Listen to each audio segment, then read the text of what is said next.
प्रदेश में जोर पकड़ते चुनाव प्रचार अभियान के बीच मुख्यमंत्री अशोक गहलोत आज प्रदेश कांग्रेस के प्रभारी सुखजिंदर सिंह रंधावा के साथ कोटा के तूफानी दौरे पर रहे। गहलोत ने एक ही दिन में कोटा के 3 विधानसभा क्षेत्रों कोटा उत्तर, कोटा दक्षिण और रामगंज मंडी में जनसभाएं की और साथ में रोड शो भी किए। घटोत्कच सर्किल और केशवपुरा की सभा के बाद विदेश मंत्री और कोटा उत्तर से कांग्रेस के प्रत्याशी शांति धारीवाल के साथ गहलोत थर्मल चौराहे पहुंचे, जहां उन्होंने जनसभा को संबोधित करते हुए कांग्रेस की 7 गारंटियों को विस्तार से जनता और मतदाताओं के बीच रखने का प्रयास किया।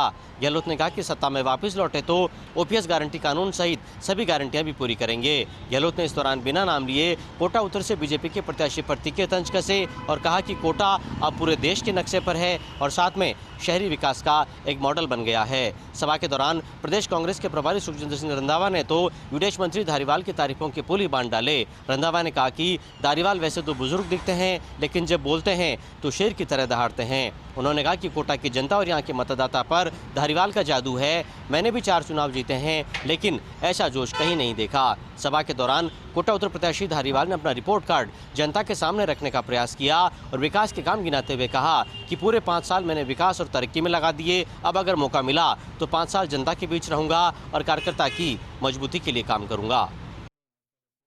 जैसे जैसे मतदान का दिन नजदीक आ रहा है, चुनाव प्रचार भी परवान पर है। पूर्व मुख्यमंत्री वसुंधरा राजे का 19 नवंबर को खाजूवाला में दौरा प्रस्तावित है। वे यहां भाजपा के प्रत्याशी और 2 बार विधायक रहे डॉक्टर विश्वनाथ मेघवाल के समर्थन में जनसभा करेंगी। तो इधर आज विधायक और भाजपा की प्रत्याशी सिद्धि कुमारी ने प्रेस कॉन्फ्रेंस की। उन्होंने कहा कि सच्चाई और डेवलपमेंट पर मुझे जनता वोट करेगी। हालांकि उन्होंने माना कि वे इंट्रोवर्ट हैं, लेकिन जहां ज़रूरत होती है वहां वे काम करती हैं। लगातार काम किए हैं, विकास मेरी प्राथमिकता है। साथ ही साथ घर में चल रहे विवाद को लेकर उनका कहना था कि मैं कौन क्या बोल रहा है इस पर मुझे कुछ नहीं कहना, मैं सही हूं और मेरे पास इसके दस्तावेज हैं। कुल मिलाकर ये कहा जा सकता है कि अब चुनाव प्रचार परवान पर हैं और आरोप प्रत्यारोपों के दौर भी शुरू हो गए हैं। इधर कांग्रेस के एक प्रतिनिधिमंडल ने जिला निर्वाचन अधिकारी सहित अन्य अधिकारियों से भी मुलाकात की है। कांग्रेस का 7 गारंटी रथ आज पहुंचा जोधपुर शहर और सूरसागर विधानसभा क्षेत्र में निकला गारंटी रथ। लोगों को 7 गारंटियों के बारे में दी जानकारी। आरसी अध्यक्ष वैभव गहलोत सहित कई जनप्रतिनिधि रहे मौजूद। कांग्रेस सरकार ने इस बार की विधानसभा चुनाव को लेकर प्रदेश की जनता को 7 गारंटियां दी है। इन 7 गारंटियों को जन जन तक पहुंचाने के लिए कांग्रेस संगठन की ओर से 7 गारंटी रथ रवाना किए गए हैं।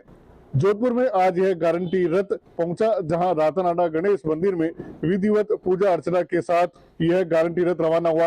आरसी अध्यक्ष वैभव गहलोत, जोधपुर शहर से कांग्रेस प्रत्याशी मनीषा पवार, महापौर उत्तर कुंती परिहार, राज्य पशु कल्याण बोर्ड के अध्यक्ष राजेंद्र सिंह सोलंकी सहित कई वरिष्ठ कांग्रेसी नेता इस गारंटी रथ के साथ रवाना हुए। यह गारंटी रथ शहर के विभिन्न मार्गों से होता हुआ सरदारपुरा पहुंचा, जहां एक जनसभा का आयोजन किया गया। वहीं सूरसागर विधानसभा क्षेत्र में भी आज शाम डालीबाई सर्किल से यह 7 गारंटी रथ रवाना हुआ, जो सूरसागर विधानसभा क्षेत्र से होकर गुजरा। आरसी अध्यक्ष वैभव गहलोत ने कहा कि जिस तरह से पिछले 5 सालों में कांग्रेस सरकार ने जनता के जन कल्याणकारी योजनाएं चलाई है, उसका खासा असर नजर आ रहा है और कार्यकर्ताओं में भी जबरदस्त उत्साह है। आरसी अध्यक्ष वैभव गहलोत ने दावा किया कि न केवल जोधपुर में बल्कि पूरे प्रदेश में कांग्रेस प्रचंड बहुमत के साथ जीतेगी और एक बार फिर प्रदेश में कांग्रेस की सरकार बनेगी।